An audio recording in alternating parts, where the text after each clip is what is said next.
આપણે બોડેલી આવી ગયા છે. કાલે તમને બતાવ્યું હતું કે કેવું છે અહીંનું આ બધું. કે આ જો આ અહીંયા બધી બિલ્ડિંગ હતી તે બધી બિલ્ડિંગથી માંડીને બધું તોડી કાઢ્યું છે. આ દબાણ શાખાનું કામ હતું. આ સામે આ ટીસી કાપડિયા કોલેજ દેખાય છે. એની સામે આ બધી હોટલ હતી, અહીં ગેરેજ હતા બધા 3-4. પછી આ ડીપીને આ બધું કાલે રાત્રે દબાણ હટાવવાની શાખાવાળાએ અને પ્રશાસને ભેગા થઈને આ બધું જે દબાણ હતું તે બધું દબાણ તોડીને સાફ સફાઈ કરી દીધી છે. તો આ દબાણ પછીનો આ વિડીયો તમને મોકલાવું છું. આ જુઓ બધું આજુબાજુ બી આ જે શેડ બનાવ્યા હતા પછી બીજું બનાવ્યું હતું તે બધું તોડીને બધું એ કરી દીધું છે. એટલે કે હવે અહીંયા પેલું ઓવરબ્રિજ બનવાનો છે એ હિસાબે આ બધું જે હતું તે તોડી કાઢ્યું છે. આગળ પણ હવે જોઈએ આપણે કેવું છે તે બતાવું તમને. આ આખું આ અહીંથી ડાયરેક્ટ ચોકડી જાય છે પેલી ઢોકલિયાવાળી ચોકડી. અને અહીંયા પણ આ બધા ગેરેજો છે.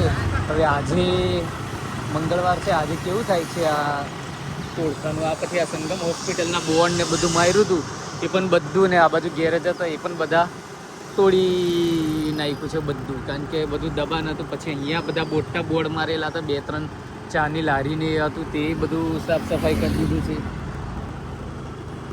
પછી આ આનંદ હોસ્પિટલની આજુબાજુમાં બી બધે બોર્ડ માર્યા હતા એ બધું હટાવી લીધું છે. પછી આ બાજુ આ બાલાજી રેસ્ટોરન્ટની સામે જે કંઈ બધા બોર્ડ ને બધું માર્યું હતું એ પણ હટાવી દીધું છે.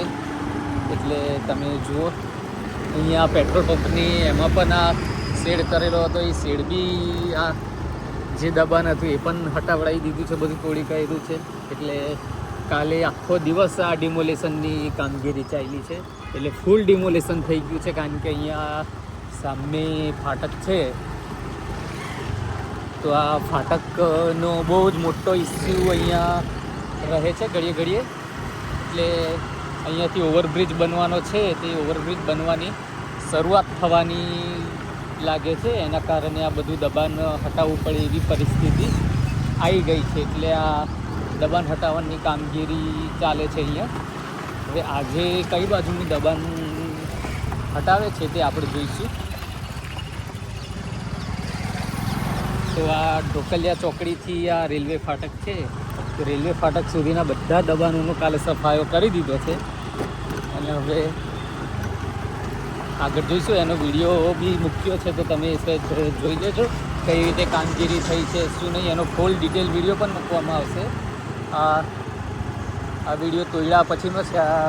અહીંયા પણ આ ઘરને હતું આ યોગેશ્વર મોટર્સ છે, હીરોનો શોરૂમ, ત્યાં પણ આ થોડું પગથિયાનું દબાણ જેવું હતું એ પણ હટાવી દીધું છે. પછી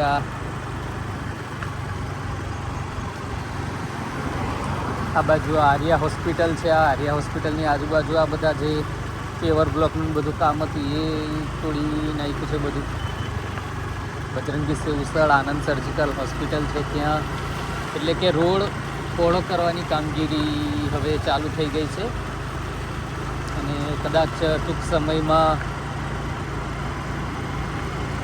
ઓવરબ્રિજ, રેલવે ઓવરબ્રિજ છે જે ફાટક, એ ફાટકનો ઓવરબ્રિજ બનવાની બી કદાચ કામગીરી ચાલુ કરવાની હોય એવું લાગે છે. એના કારણે આ બધું તોડવાનું બધું ચાલે છે. એટલે તમે સેજ વિડીયો એન્ડ સુધી દેખજો તો મજા આવશે. આ હોન્ડાનો લક્ષમ હોન્ડા છે, એક્ટિવાનો શોરૂમ. પછી આ હમણાં બતાવ્યું એ પ્રમાણે આ બધું તોડીને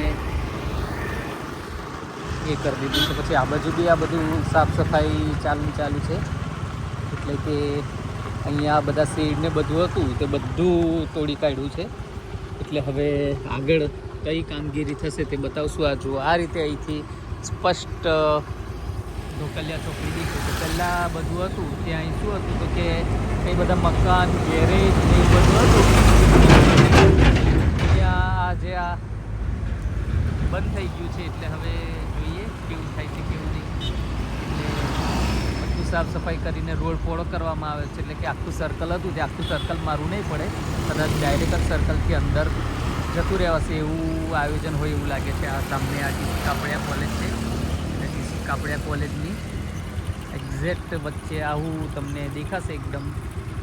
તો દબાણ હટાવ્યા પછીની કામગીરી આવી દેખાય છે, તમે આ જોઈ શકો છો. તો તમે આવા વિડીયો જોવા માટે અમારી ચેનલને લાઇક કરો, શેર કરો, સબસ્ક્રાઈબ કરતા રહેજો. અને તમારું ગ્રુપ હોય, વોટ્સએપ ગ્રુપ હોય, ઇન્સ્ટાગ્રામ ગ્રુપ હોય કે ફેસબુક ગ્રુપ હોય, તો એમાં પણ અમારી ચેનલને થોડું સબસ્ક્રાઈબ કરાવજો અને શેર કરજો, તો થોડું અમારે પણ મદદ રહે.